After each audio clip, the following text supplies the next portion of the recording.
بسم اللہ الرحمن الرحیم۔ واحد اللہ کا در ہے جہاں بغیر بلاوے کے بھی چلے جاؤ تو شرمندگی نہیں ہوتی بلکہ سکون ملتا ہے۔ اے میرے رب، مجھے ہر اس چیز اور شخص سے دور رکھ جو مستقبل میں میرے لیے دکھ اور پریشانی کی وجہ بنے۔ آمین ثم آمین۔ دنیا کا سب سے خوبصورت پودا محبت کا ہوتا ہے جو زمین پر نہیں بلکہ دلوں میں اگتا ہے۔ فرمان مولا علی علیہ السلام۔ جو لوگ اداس ہیں آج مل کر ان کے خوش ہونے کی دعا کرتے ہیں کہ اللہ پاک انہیں ان کے حصے کی ساری خوشیاں عطا فرمائیں۔ آمین۔ تو اپنے رب کی ہمت کے ساتھ اس کی پاکی بیان کرو اور سجدہ کرنے والوں میں سے ہو جاؤ۔ دوسروں کے لیے دعا کرنے سے وہی دعا آپ کے حق میں جاتی ہے۔ کبھی کبھی زندگی اس جگہ آ پہنچتی ہے جہاں سے کوئی راستہ نظر نہیں آتا اور واپسی کا کوئی تصور نہیں ہوتا۔ پھر دعاؤں سے معجزے ہوتے ہیں، کن فیکون سے تقدیر بدل جاتی ہے۔ بس صبر اور اللہ پاک بھروسہ ضروری ہے۔ رسول اکرم صلی اللہ علیہ وآلہ وسلم نے فرمایا، اولاد کا اپنے والدین کو محبت امیز نگاہوں سے دیکھنا بھی عبادت ہے۔ زندگی میں اگر محبت کرنے کا اتفاق ہو تو عاجز لوگوں سے کریں۔ عاجز لوگ تکلیف نہیں دیتے، محبت کے بدلے عشق کرتے ہیں۔ کتنے ہی الفاظ ہیں قاصر اظہار میں تیرے تشکر کے لیے، میرا انتخاب بس ایک لفظ الحمدللہ۔ ماں باپ کے ساتھ آپ کا سلوک ایسی کہانی ہے جو لکھتے آپ ہیں لیکن آپ کی اولاد آپ کو پڑھ کر سناتی ہے۔ نبی کریم صلی اللہ علیہ وآلہ وسلم نے فرمایا، کوئی مسلمان ایسا نہیں ہے جو جمعے کے دن یا رات میں فوت ہوا اور اللہ تعالیٰ اس کو قبر کے فتنے یعنی عذاب اور سوال سے نجات عطا نہ فرمائے۔ اچھے لوگ ہمیشہ اللہ پاک کے تحائف استعمال کرتے ہیں، ہونٹوں پہ سچ، چہرے پر مسکراہٹ، الفاظ میں دعا، آنکھوں میں ہمدردی اور ہاتھوں سے خدمت۔ اللہ پاک آپ کو لاتعداد خوشیاں عطا فرمائے۔ آمین یا رب العالمین۔ جو شخص روزانہ صبح بیدار ہوتے ہی 49 مرتبہ یا تواب پڑھے گا اس کی عزت و مرتبے میں اضافہ ہوگا۔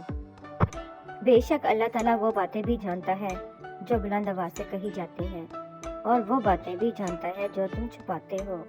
رمضان مبارک کے دو خاص وظیفے، لا الہ الا اللہ محمد رسول اللہ پڑھنا، توبہ استغفار کرنا، استغفر اللہ پڑھنا، اللہ پاک کی بارگاہ میں کثرت سے یہ دو سوال کرنے ہیں۔ یا اللہ پاک مجھے جنت عطا کر دے، یا اللہ پاک مجھے جہنم سے پناہ دے دے، یا اللہ پاک تیری آزمائشوں کے قابل نہیں ہوں، اپنی رحمتوں سے نواز دے۔ آمین۔ امید کے پودوں کو پانی دیتے رہنا چاہیے، اسے اتنا تناور کر دینا چاہیے کہ مایوسی کا جنگل دور دور تک اگنے نہ پائے۔ حالات کوئی بھی ہو، شکر ہمیشہ شکوے سے بہتر ہوتا ہے۔ الحمدللہ رب العالمین۔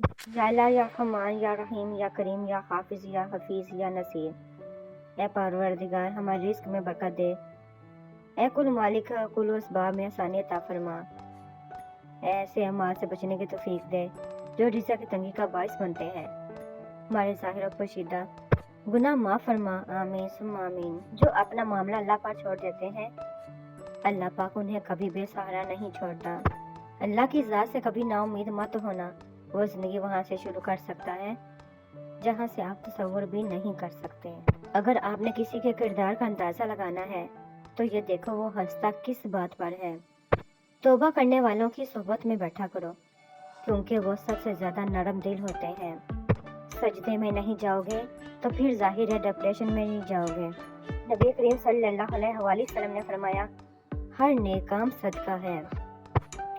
تحفہ صرف چیزوں کو خوبصورت ڈبوں میں لفافوں میں پیک کر کے ہی نہیں دیا جاتا بلکہ آپ کے وہ الفاظ بھی تحفہ ہوتے ہیں جو دوسروں کو آگے بڑھنے کا حوصلہ دیتے ہیں۔ پودوں میں اگر پانی نہ ڈالا جائے اور رکھوالی نہ کی جائے تو وہ مرجھا جاتے ہیں، یہی حال رشتوں کا بھی ہے۔ کامیاب زندگی رات بستر پر سوچا کرو کس کس کو تکلیف دی، کتنی بددعائیں لی، یقین جانو زندگی بدل جائے گی۔ مشکلیں حل ہو جایا کرتی ہیں، راستے بھی نکل آتے ہیں، بس انسان کا یقین مضبوط ہونا چاہیے کہ اللہ پاک اس کے ساتھ ہے۔ ساری مشکلیں وہی حل کرے گا کیونکہ ان اللہ علی کل شیء قدیر۔ لوگ دوسروں کے کردار کو معیار کے مطابق نہیں بلکہ اپنی ضرورت کے مطابق رکھتے ہیں اور جب ضرورت بدل جائے معیار بھی بدل جاتے ہیں۔ انسان پریشانیوں کی گنتی کا ماہر ہے لیکن نعمتوں کا حساب رکھنا بھول جاتا ہے۔ الحمدللہ علی کل حال۔ کبھی کبھی اللہ پاک ہمیں خود سے قریب کرنے کے لیے بھی کچھ بےقراریاں دے دیتے ہیں، کچھ خاص اداسیاں جنہیں اللہ پاک سے کہہ کر ہی سکون ملتا ہے۔ ہر ایک سے چاہے دشمن ہی کیوں نہ ہو، دین کی تعلیمات کے مطابق سلوک کرنا دراصل معاشرے میں دین کو پھیلانا اور دین کی خدمت ہے۔ درد کے لمحات میں تنہائی کا عالم تھا، مگر میرے لبوں پہ ذکر خدا جاری تھا۔ شرابور تھی آنکھیں آنسوؤں سے، مگر روح اور جاں میں سکون طاری تھا۔ اپنی اہمیت جان لینے کے بعد کسی کے ساتھ لٹکے رہنا حماقت اور بے عزتی کا باعث ہے۔ دل مضبوط کریں اور جہاں آپ کی اہمیت نہیں وہاں سے کنارہ کر لیں۔ یہ دنیا تب تک جنت ہے جب تک ماں باپ زندہ ہیں۔ اچھی شکل بنانے کے لیے انسان بہت کچھ کرتا ہے، لیکن اچھے اخلاق کے لیے کچھ نہیں کرتا۔ عاجزی یہ ہے کہ انسان دوسروں کے اندر ایک برائی دیکھے تو اسے اپنی 10 یاد آ جائیں۔ گرتے ہیں سجدوں میں ہم اپنی حسرتوں کی خاطر اقبال، اگر گرتے صرف عشق خدا میں تو کوئی حسرت دوری نہ رہتی۔ رسول پاک صلی اللہ علیہ وآلہ وسلم نے ارشاد فرمایا، نماز کی طرف اٹھنے والا ہر قدم بھی صدقہ ہے۔ رسول اللہ صلی اللہ علیہ وآلہ وسلم نے ارشاد فرمایا، کیا میں تمہیں نہ بتا دوں کہ جہنم کس پر حرام ہے؟ پھر فرمایا، اس شخص پر حرام ہے جو لوگوں کے ساتھ نرمی اور سہولت کا معاملہ اختیار کرے۔ اے شہنشاہوں کے شہنشاہ، اے بادشاہوں کے بادشاہ رب، ہماری پریشانیوں کو خوشیوں میں بدل دیں، آمین۔ انسانوں پر بھروسہ کر بھی لیا جائے تو وقت اور حالات پر نہیں کیا جا سکتا۔ وقت اور حالات وہ چیزیں ہیں جو ہر جذبہ اور ہر رشتہ بدل دیتے ہیں۔ کچھ لوگوں کے لیے ہاتھ اٹھانے نہیں پڑتے، ان کے لیے تو دعا سیدھی دل سے نکلتی ہے۔ جب تم سکون کی کمی محسوس کرو تو اپنے رب کے سامنے توبہ کرو، کیونکہ یہ انسان کے گناہ ہی ہیں جو دل کو بے چین رکھتے ہیں۔ جاہل کے ساتھ تخت پر بیٹھنے کے بجائے عالم کے ساتھ زمین پر بیٹھنا افضل ہے۔ لوگ اس دنیا میں ہر چیز بہتر سے بہتر چنتے ہیں سوائے الفاظ کے، اے اللہ ماں پر کبھی کوئی مصیبت نہ آئے، آمین۔ بات ہمیشہ تمیز سے اور اعتراض ہمیشہ دلیل سے کیا کرو۔ اگر بات کے لیے تمیز نہیں اور اعتراض کے لیے دلیل نہیں تو پھر خاموش ہی رہا کرو۔ خوشیاں پرائی ہوتی ہیں، سب میں بانٹ دی جاتی ہیں، درد صرف اپنے ہوتے ہیں جو دل میں رکھنے پڑتے ہیں۔ زندگی میں ہر گزرتا پل کچھ سبق دیتا ہے، کچھ چھین لیتا اور کچھ دیتا ہے۔ خوش قسمت وہ نہیں ہوتا جو صرف پانا ہے، اصل میں خوش قسمت وہ ہے جو وقت سے سیکھتا ہے۔ میری ماں مجھ کو معاف کرتی رہتی تھی میرے رب کی طرح، یا مالکی یوم الدین، تو میری ماں کو معاف فرما، قبر میں بھی اور حشر میں بھی، آمین۔ میں روز گناہ کرتا ہوں، وہ بخشتا ہے اپنی رحمت سے، میں مجبور ہوں اپنی عادت سے، وہ مشہور ہے اپنی رحمت سے۔ آج کا انسان صرف دولت کو خوش نصیبی سمجھتا ہے اور یہی اس کی بد نصیبی کا ثبوت ہے۔ فرمانے حضرت علی رضی اللہ۔ دوسروں کے بارے میں اچھا گمان رکھنا یہی بہترین عبادت میں شمار ہے۔ سب سے الگ ہو کر انسان پھر بھی سکون سے جی سکتا ہے، مگر اللہ پاک سے دور ہو کر صرف بے چینی اور مشکلیں ہی ملتی ہیں۔ کسی بھی جگہ ہمیں چاہیے کہ الفاظ کا استعمال کرتے وقت ایسے ہی احتیاط کریں جیسے مچھلی کھاتے وقت کانٹوں سے کرتے ہیں۔ کانٹے تو پھر بھی جسم کو تکلیف دیتے ہیں، لیکن الفاظ دلوں کو چیر دیتے ہیں۔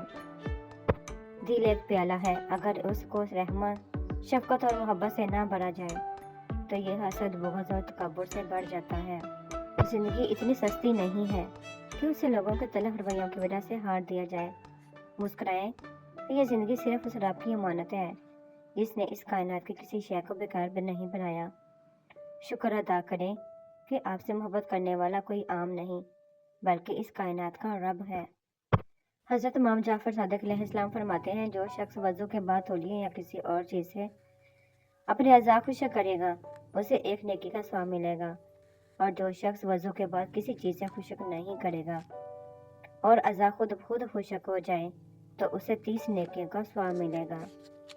Thanks for watch my video, please subscribe my channel, like کریں، شیئر کریں، کمنٹ سیکشن میں مجھے ضرور بتایا کریں کہ آپ کو میری ویڈیوز کیسی لگتی ہیں۔ خوش رہیں، آباد رہیں۔ ملتے ہیں نیکسٹ ویڈیو میں، تب تک کے لیے اللہ حافظ۔